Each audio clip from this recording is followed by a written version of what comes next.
I was 68 the winter it began, not old enough to crumble, not young enough to pretend I didn't feel the cold in my bones anymore.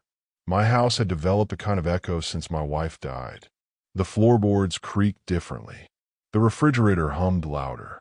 Even the kettle whistled with a sharper, lonelier pitch. On most mornings, I'd wake before the sun. Habit. Years of opening job sites at 6:30 a.m.d. owe that to a man. I'd shuffle into the kitchen, still wearing the plaid robe my wife bought me in 2008, elbow-worn thin, one pocket stitched twice. I'd crack 2 eggs into the same cast-iron pan I've had since 1981, add a spoon of sour cream the way she used to do it, and listen to the gentle sputter like it was a prayer. I'd sit at the kitchen table, eating slowly, staring at the corkboard covered with invoices, vendor cards, and the faded photograph of my brother and me standing in front of the very first Knox & Sons remodeling truck. It was a 1992 Chevy we bought used for $4,800. Din in the left panel, radio that played only AM, heater that worked intermittently. But it was ours.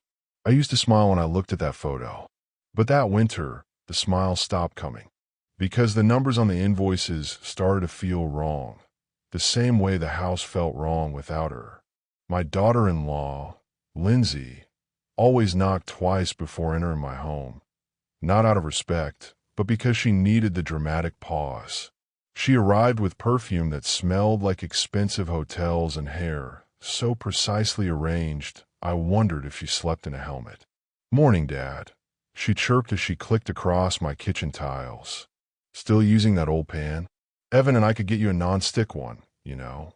I prefer things that last," I said, scraping the last of the eggs onto my fork. She pretended not to hear me. She often pretended that.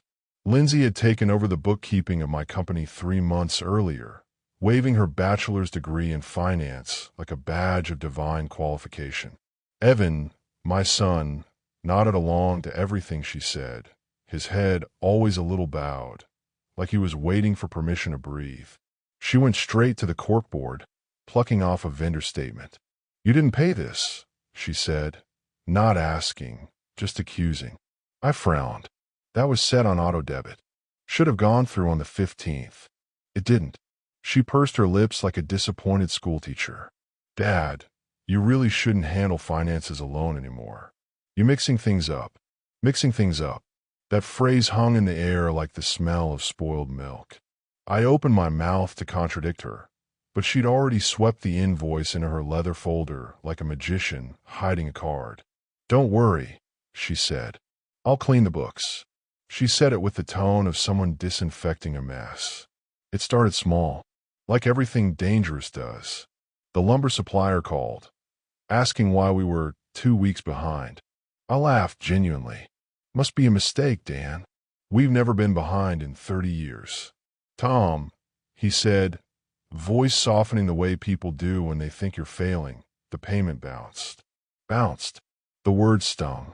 I pay my workers first. I paid my debt second. I pay myself last. That was the order of the world. I ended the call and sat in my dusty office, staring at the framed blueprint of our first big project. The Peterson house in 1997. Rebuilt the entire western wall after a storm. The blueprint was now yellowing, edges curling like burnt paper. I touched the glass absent-mindedly. Bounced. That wasn't a mistake. That was interference. Then came the IRS letter. Not an audit. Not yet. Just a polite inquiry. Unusual reporting patterns noted for Q3. Please review. I handed the letter to Lindsay the next day. She laughed too loudly. "Dad, it's nothing. Routine. You're overthinking. I'll handle it." She folded the letter and slid it into her folder. And just like that, gone.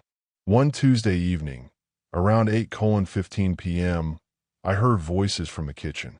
I had been sitting in my recliner, the brown one with the sag in the left cushion, sipping decaf and watching the ceiling fan wobble slightly. The voices were hushed, but the walls in this house are old. Older than my marriage was. "Evan, maybe we should tell him, Lynn. He's getting suspicious." "Lindsay." He's old, Evan. He can't handle the stress. We're doing him a favor. He's old. He can't handle stress. I gripped the mug so hard I felt the ceramic warm under my palm. Evan mumbled something about morality and not our place. His voice was weak, like a man trapped under a blanket. Lindsay shushed him. It'll be ours soon enough, she whispered. Let him think he's in charge a little longer. I sat there in the dark, barely breathing, staring at the reflection of the kitchen light on the hallway wall. It flickered, just once, like the universe nodding in confirmation. By the end of December, the books were a different language. Fuel receipts doubled. Vendor payments lost. New suppliers appeared, consultants with vague names and inflated invoices. MJK Advisory, $6,800. Blue Peak Solutions, $7,450. I knew every carpenter, every painter, every guy who'd ever shown up with a hammer and a lunchbox. These names were ghosts. Every time I questioned something, Lindsay tilted her head and spoke slowly, as if addressing a man who'd misplaced his marbles. Dad, you're forgetting things. It's okay. You've worked hard your whole life. Let us support you now. Us. Support. I knew theft disguised as kindness when I saw it. On January 12th, I tried one more time. Lindsay, pull up the accounts for me. I want to see last quarter. She laughed, actually laughed, and tapped her finger against my forehead. Oh, Dad, you're too fragile for numbers now. Go rest. I'll bring you the summary later. Too fragile. That was the moment something inside me cooled. Not anger, not sorrow, clarity. I walked back to my study, closed the door, and sat at my desk. The room smelled of pencil shavings, old wood, and the faint metallic scent of the heater. I looked at my reflection in the dark window. Tired eyes, gray hair, the weight of too many years and too many losses. And I said out loud, to no one, "You want fragile? I'll show you fragile." But what I meant was, you've mistaken patience for weakness, and weakness for defeat, and defeat for permission. You don't steal from a builder without expecting him to rebuild. That was the night I began pretending to lose my memory. That was the night I stopped pretending to trust her. I didn't begin pretending right away. At first, I simply stopped correcting her. When Lindsay misquoted a number, I let it slide. When she waved a form under my nose and said, "You signed this already," I stepped back as though unsure. When she told Evan that I'd forgotten the client meeting again, I didn't bother arguing that I'd been the one waiting in the office for them both. I let the lie breathe, let it stretch its legs, walk around my life, get comfortable in the furniture. Because sometimes the only way to expose a thief is to let them believe the safe is unlocked. The first clear moment came on a cold Tuesday morning. I've been sitting at my kitchen table eating toast, so dry it felt like chewing paper, when Lindsay placed a thick folder beside my coffee cup. "Dad," she said, wearing that soft, patronizing smile she reserved for toddlers and old men she wanted to bankrupt, "I need you to sign something. Just a routine authorization." I looked at her, then at the folder, then at the steam curling from my mug. My hands didn't shake, not naturally, so I made them shake. Just a little. "What is it?" I asked. "Oh, nothing complicated," she breezed. "Just lets us streamline the accounting. You know, simplify things so you don't get stressed." Stress. A word she now pronounced as if it were fatal to me personally. I opened the folder. The paperwork inside was dense, full of legal phrasing she didn't expect me to understand. And she was right. Most men my age wouldn't. But I'd spent 30 years signing contracts, reading insurance clauses, negotiating material costs. Words are just another kind of tool, and I learned to use them the same way I used a hammer. Still, I squinted at the sheets like they were foreign. "I don't know," I muttered. "Looks like a lot." She chuckled, a light, effortless, dismissive sound. "It's just a financial authorization, Dad. Nothing binding. It just lets us take care of things for you. Just. Nothing. Simplify." The language of manipulation is always soft at first. I pretended to hesitate. She pulled out a pen. "Here," she said gently. "I'll show you where to sign." I could have pushed back. I could have snapped the pen in half. Instead, I asked what she hoped I would ask. "Are you sure?" "Of course," she soothed. "You trust me, don't you?" Trust. The nastiest word in the mouths of the undeserving. I held the pen, slowly, deliberately, and scribbled a shaky signature at the bottom of a document I knew damn well was missing a notary stamp, missing a witness signature, missing half of what makes a legal transfer legal. Harry Meller, my attorney of 20 years, had explained every detail the day before. "It's worthless without a notary, Tom," he said. "She can print papers until the ink runs dry. If she doesn't file them properly, you're safe. But keep acting confused. The more confident she is, the more she'll expose." So I let Lindsay have her little victory. She closed the folder with a satisfied snap, the sound of a trap she thought she'd successfully baited. But she didn't see that I was the one leading her into it. Word spreads fast in a small company. Faster still when someone wants it to. By midweek, my construction crew, the same men I'd work alongside for decades, had already changed their tone with me. "Tom, you doing okay today? You need us to go over the schedule again. You want to walk you to the truck, boss." "Boss," said with pity, with soft eyes, with sideways glances toward Lindsay, who stood by the office door pretending to sort mail. I forced a confused smile. Let my sentences trail off. Let the silence grow just long enough to make them uncomfortable. Every performance needs commitment. I even forgot my lunch on purpose one day, drove to the gas station, bought a single apple and a Snickers, and sat in the truck pretending to lose track of time. When I returned, Lindsay put her hand on my arm.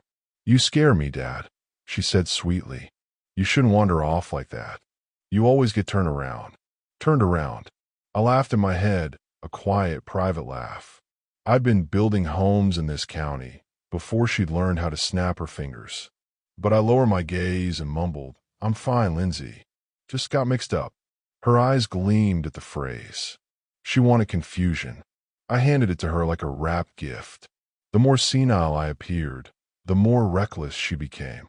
A new consulting fee of $8,200 appeared in the books, addressed to her shell company, L&R Advisory LLC, registered at a UPS mailbox. Then a transfer of $12,450. Then $6,900. Then $10,000 for materials I'd never ordered. She didn't even bother to hide the pattern. Each week I printed a copy of every statement, slid it into the blue binder under my bed, and typed a quiet list of transactions into a folder on the old desktop computer she assumed I didn't know how to use. I also bought a small digital recorder for $58.99 from Walmart, one that fit neatly into the breast pocket of my flannel shirts. I turned it on whenever Lindsay spoke to Evan in the office. It took 3 days to capture what I needed. One afternoon, with the company printer humming in the background, Lindsay's voice drifted clear as glass into the mic. "He's practically gone," she said. "I can get him to sign anything right now. Once we transfer the accounts, the company is as good as ours." As ours. The plural was generous. Evan didn't even know what she was doing. He was a soft man, raised by a mother who soothed every conflict and a father who worked too much.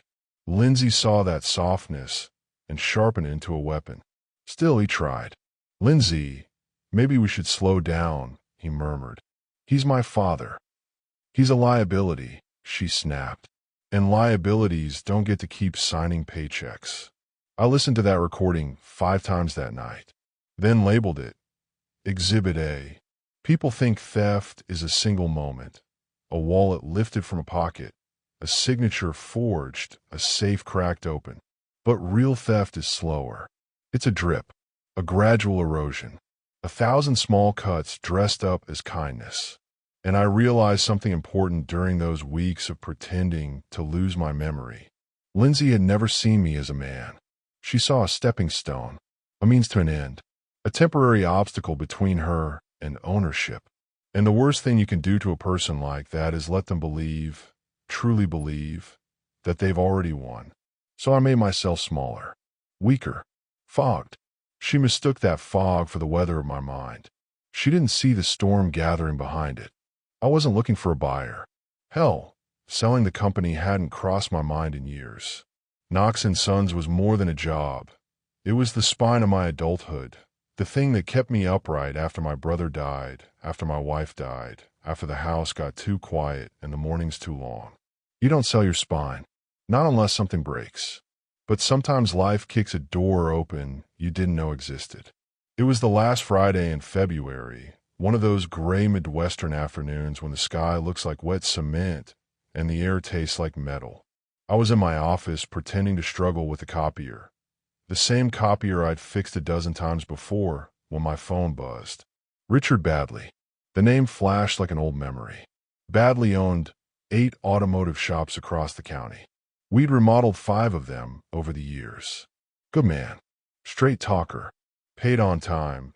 Tipped the crew at Christmas. Still drove the same dented F-150 he'd had since the late 90s. I answered, doing my best frail old man voice. Richard, long time. Tom, he said, his voice warm and booming as always. I was driving past your lot and got to thinking, you ever thought about retiring? A strange thing to ask, considering Lindsay had been whispering exactly that into every ear that would listen. For a second I wondered if she'd gotten to him too. But Richard wasn't the type to take orders from anyone wearing heels you could kill a rat with. Why do you ask? I said carefully. Because I'm expanding, he replied. Looking to move in a home renovation. Want a reliable brand to fold under the Badley umbrella. And, Tom, your company's reputation? It's gold. Been gold for decades. I stared through the office window. Lindsay was outside, talking aggressively into her phone, pacing like a metronome. Evan trailed behind her, expression blank, hands shoved into his pockets. Richard, I said slowly, you're not thinking. I am, he cut in. I want to buy Knox & Sons remodeling. Full acquisition. Staff included. Name stays the same. You get to walk away clean. I swallowed. What kind of offer? $2.3 million. He said it without hesitation, like he'd already practiced the line in the car. The number sat in the air. Heavy. Precise. Sharp enough to carve a future. $2.3 million. Not theoretical value. Not wishful valuation. Real cash. Real wires. Real escape. Tom, you still there? Richard asked. I glanced again through the glass. Lindsay was tapping her foot. Evan nodded obediently. She snapped something at him. Sharp, commanding. He wilted. They didn't notice me watching. Yes, I said finally. I'm here. So, Richard prompted. I can have the papers drawn by next week. I looked down at my hands. The hands she'd called shaky. The hands she'd insisted were no longer steady enough for signatures. Funny. They looked perfectly steady to me.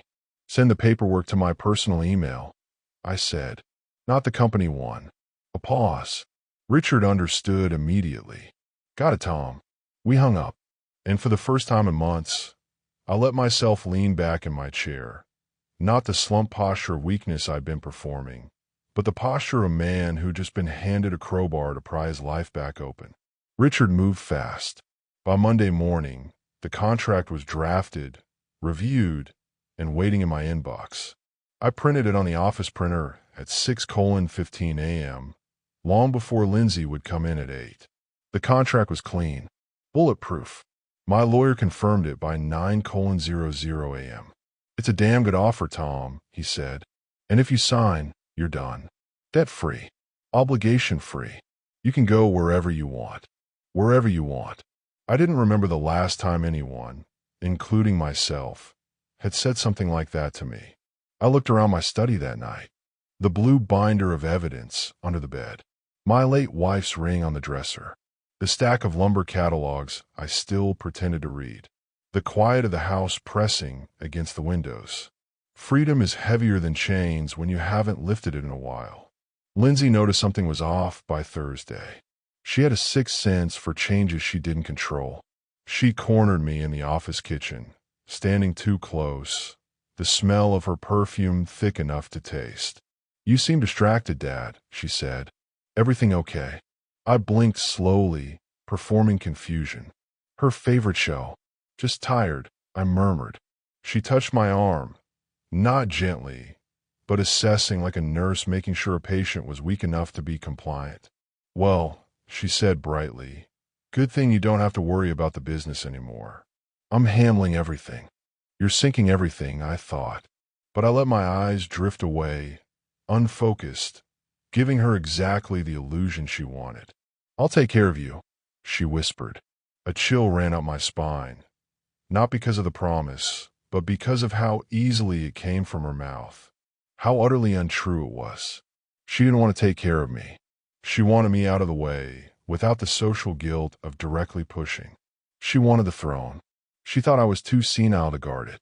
And that was the moment, right there, in the stale-smelling office kitchen with yesterday's coffee sitting cold in the pot, when I knew I had made the right decision. She had no idea Knox and Sons was already sold. No idea she was arguing over a kingdom that no longer existed. No idea her throne had been sawed off at the legs. On Friday evening, after signing the final contract in Harry's office, I sat in my car with the engine running, listening to the heater rattle. My phone buzzed. Wire confirmation. $2,300,000 received. Account. Thomas E. Knox, personal. A full life's worth of sweat, lumber dust, and early mornings, transferred in 10 seconds flat. I stared at the screen.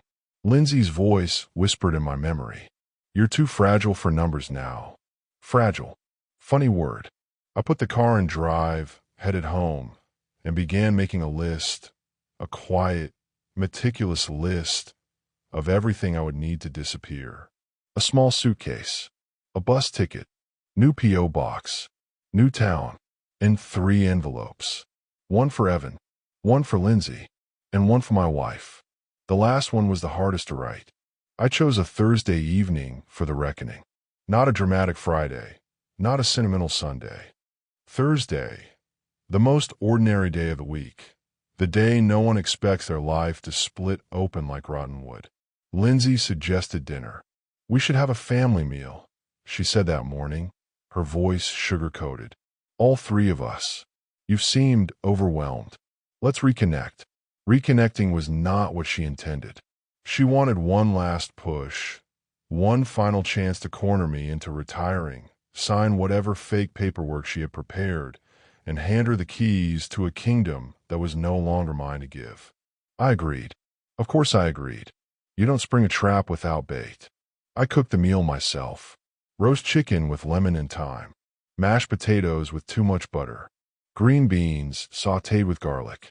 The kind of food my wife used to make on nights when the 3 of us sat around the table and imagined a future that never quite came to be. The house smelled warm, nostalgic. The kind of smell that lowers a person's guard. Evan arrived first, looking tired, the way he always looked now.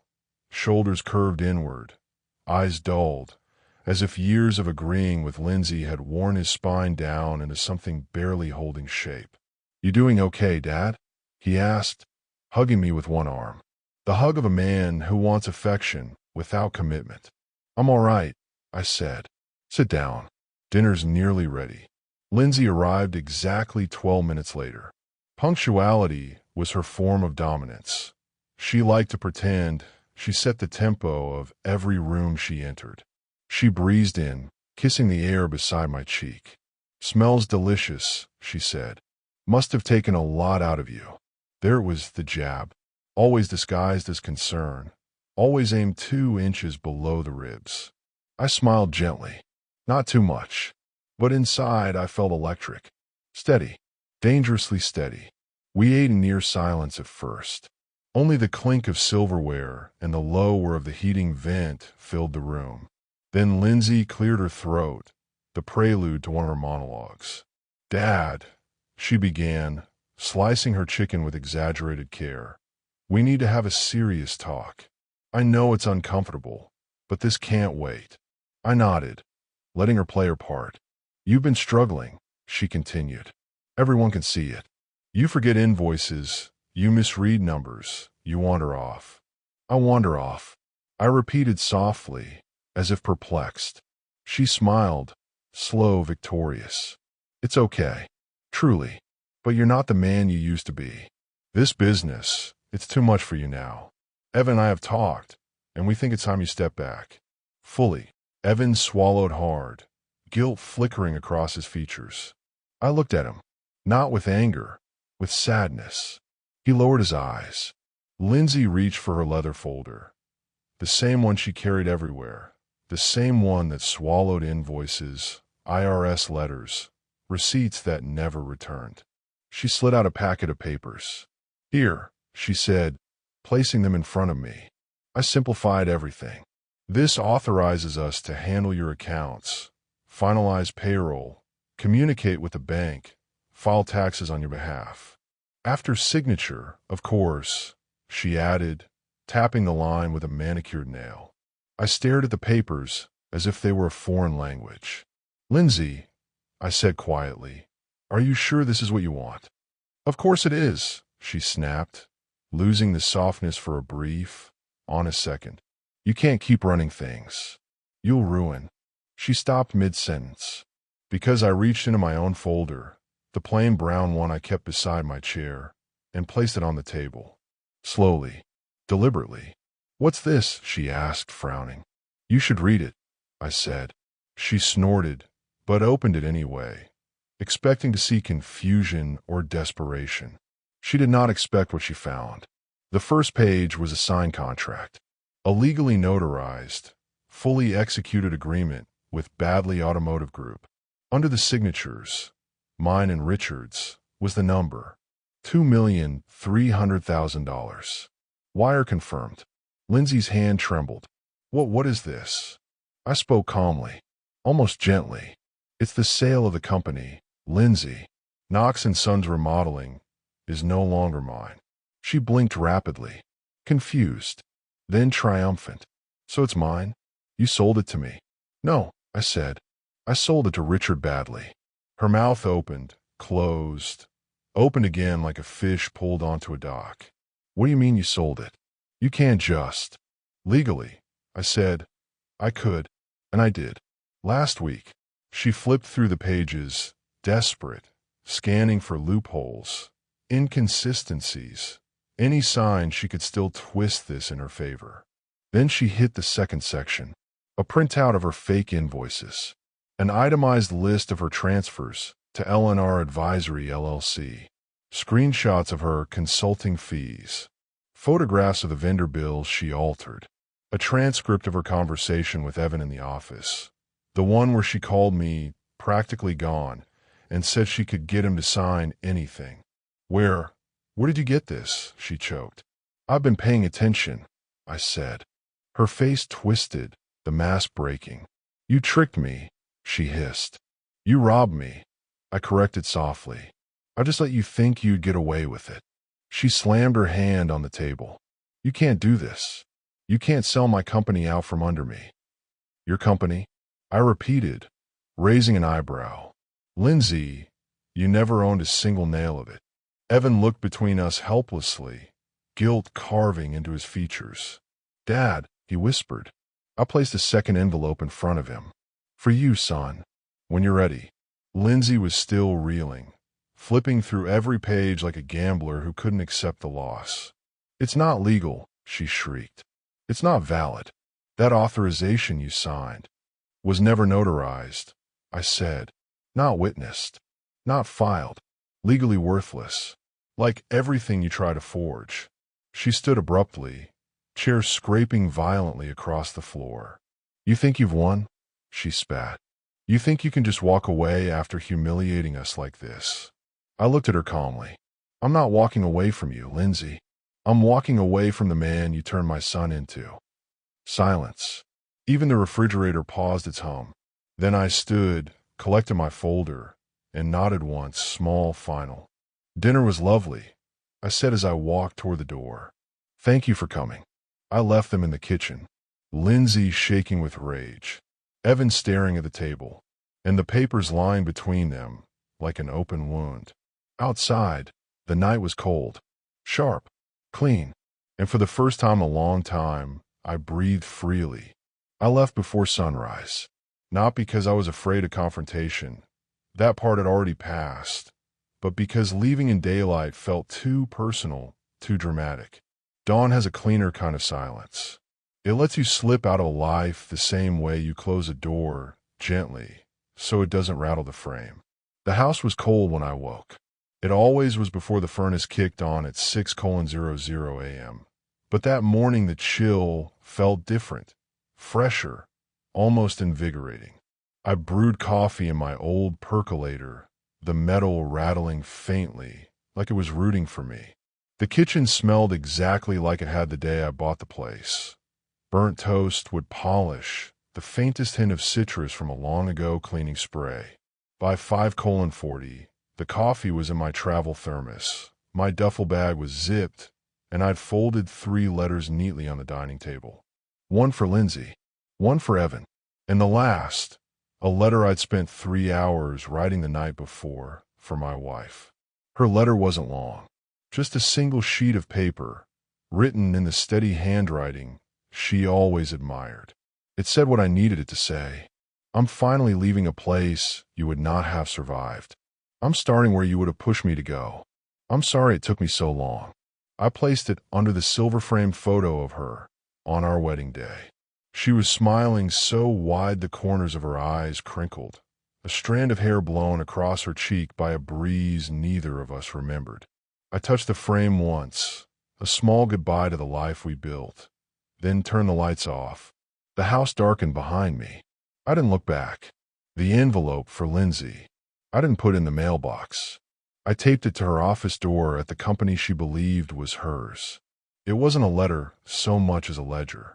Inside was a full accounting of every fraudulent transfer, a list of every shell invoice she'd created, printed screenshots of her consulting deposits, a formal notice that copies had been sent to my lawyer, a single sentence at the bottom.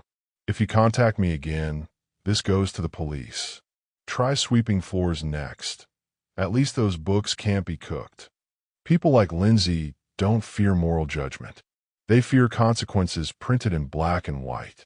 I imagined her face when she found it. The way she'd claw at the tape, rip it open, tear through the pages.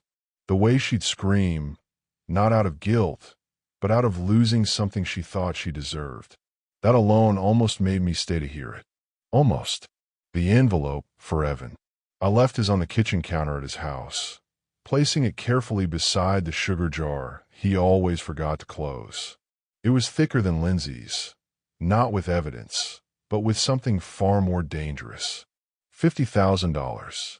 A cashier's check, stamped, sealed, final, and a note written slowly, my hand steady. Son, this is not a reward. It's a start, a clean one. Use it to build a life without her. I didn't write I love you because love isn't enough when a man has bent himself out of shape for too long. Instead, I wrote, I hope you find the strength you forgot you had. He would either read it and finally break free, or he'd read it and break further. That choice had never been mine to make. The bus station at 6:15 a.m. The station was barely awake. A single overhead light flickered, and a vending machine hummed by the wall, stocked with stale crackers and chocolate bars that had probably melted and re-solidified 5 times. A teenage cashier barely looked up when I approached. 1 ticket, I said, sliding a folded slip of paper toward her. She glanced at it. Iowa. Really? Really? She printed the ticket without another word. Probably thought I was visiting family. Funny how young people always assume you still have one. The bus rolled in at 6:28, coughing diesel into the cold air. I climbed aboard, choosing a seat by the window. The vinyl was ripped near the seam, and a loose spring poked at the back of my thigh. Imperfect, human, honest, exactly what I needed. As the bus pulled away, I wrapped my hands around the warm thermos and let the landscape pass. The familiar hardware store, the diner with the blue awning, the tree at the corner of Birch Avenue that had lost half its branches in last year's storm. I'd spent a lifetime building things here. But some things you build only to learn you have to leave them behind. They didn't call me right away. It happened later that morning, after Lindsay stormed into the company office, ready to play queen, ready to demand signatures and compliance, ready to lay out her grand plan for taking over what she believed was hers.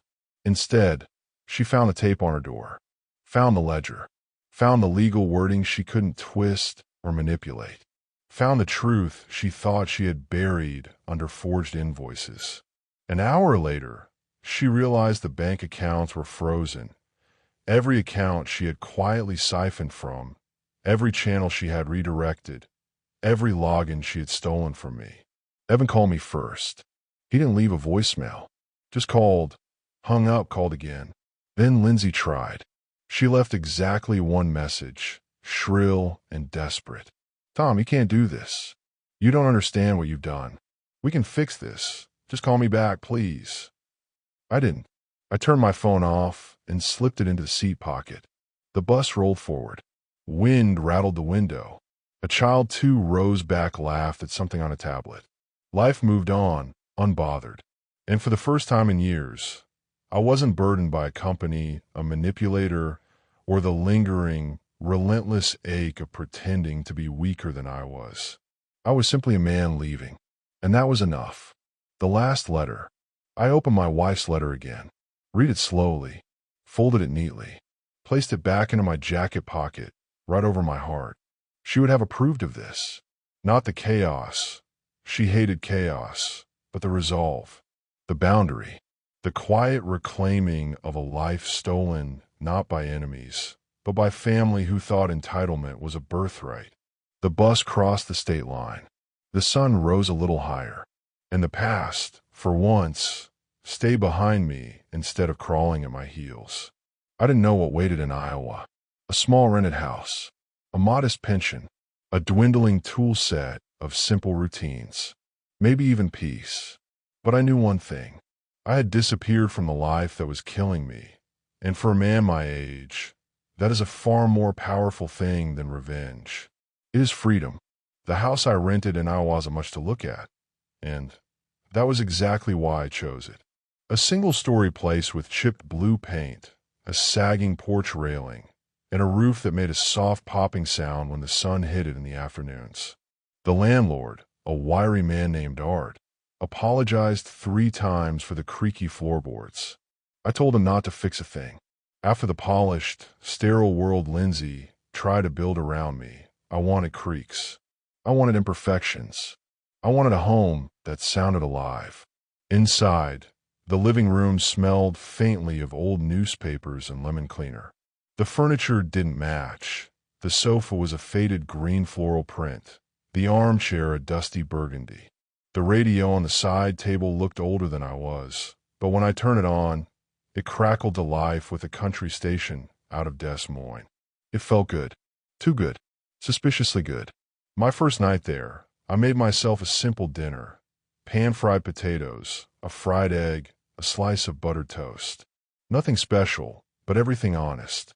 I ate slowly, listening to the wind outside, the occasional truck on the highway, and, most refreshing of all, the absence of Lindsay's stilettos clicking like a metronome of domination. When I washed the dishes, a spider crawled lazily along the windowsill. I left it alone. Any creature minding its own business deserved to stay. After dinner, I sat on the porch with a blanket across my knees and my wife's letter in my hand. I didn't read it.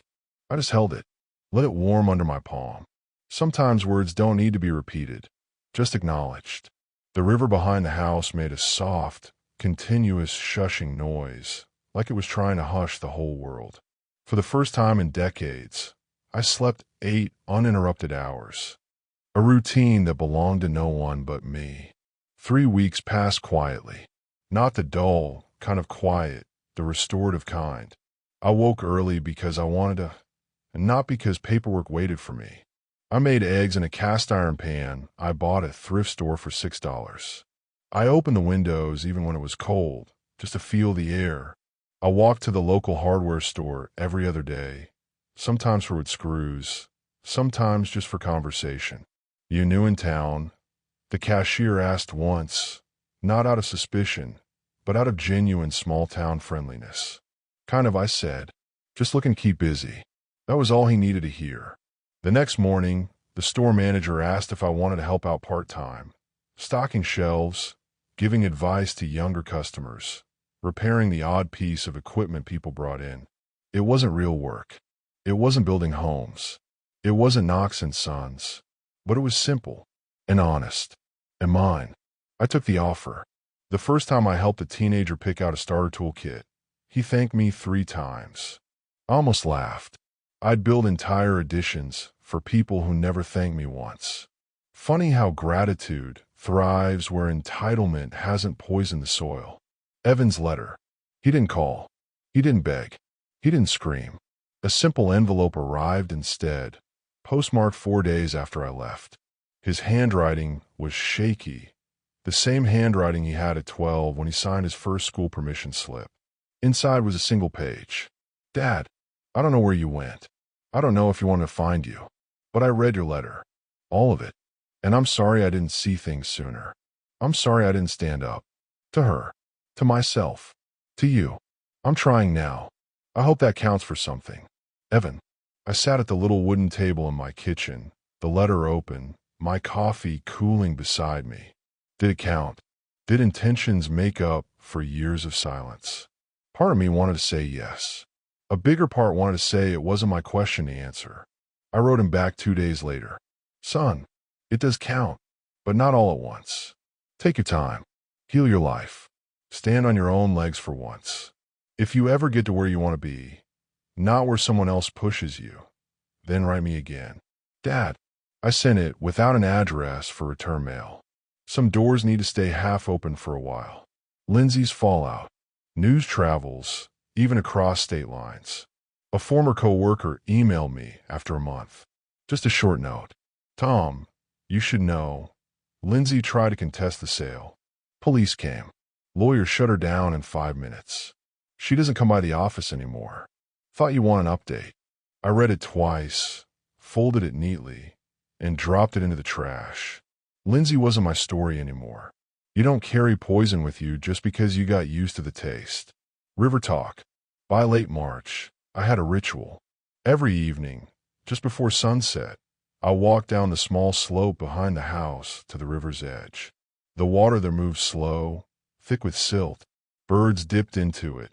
Insects skimmed across its surface. And sometimes, when the light hit just right, the whole river turned copper. I'd sit on an old wooden bench, hands folded, breathing in the damp smell of earth and algae. It reminded me of childhood, of summers that didn't hurt, of moments untouched by ambition or cruelty. One evening, as the sky bruised purple, I whispered out loud, "Thank you." I didn't specify who I was thanking. Life, maybe. My wife. The version of myself who finally woke up. It didn't matter. The river answered with a soft ripple, like a nod. In early April, I received a letter with no return address. Inside was a note from Richard Badley himself. Tom, just thought you'd like to know. Knox and Sons is doing well. Your guys are steady, loyal, hardworking. We're expanding already. And they speak about you with respect. Thought you'd want that. Richard. I read it on the porch, the breeze lifting the corner of the envelope. Respect. Funny how that word lands heavier when you've lived long enough to know what the opposite looks like. Spring came late that year. Small green shoots appeared in the patch of dirt behind the house. Birds returned to the porch railing. The morning smelled of thawing soil and sawdust from the workshop behind the hardware store. The quiet around me wasn't empty anymore. It was spacious. It didn't hurt. It healed. I woke every morning with no one expecting anything from me. No invoices, no fraudulent transfers, no diminishing stares, no soft voice manipulation disguised as concern. For the first time in decades, my life belonged to me. And one evening, as the sun sank behind the trees and the world turned the color of warm copper, I realized something. I hadn't just escaped them. I had returned to myself. I leaned back on the porch chair, hands folded over my stomach, and let out a long breath that left me lighter than I'd been in years. "They call me fragile," I said quietly to the empty yard. A smile tugged at the corner of my mouth. "But the only things that break easily," I whispered, "are the ones that are hollow inside." And this time, nothing in me felt hollow at all.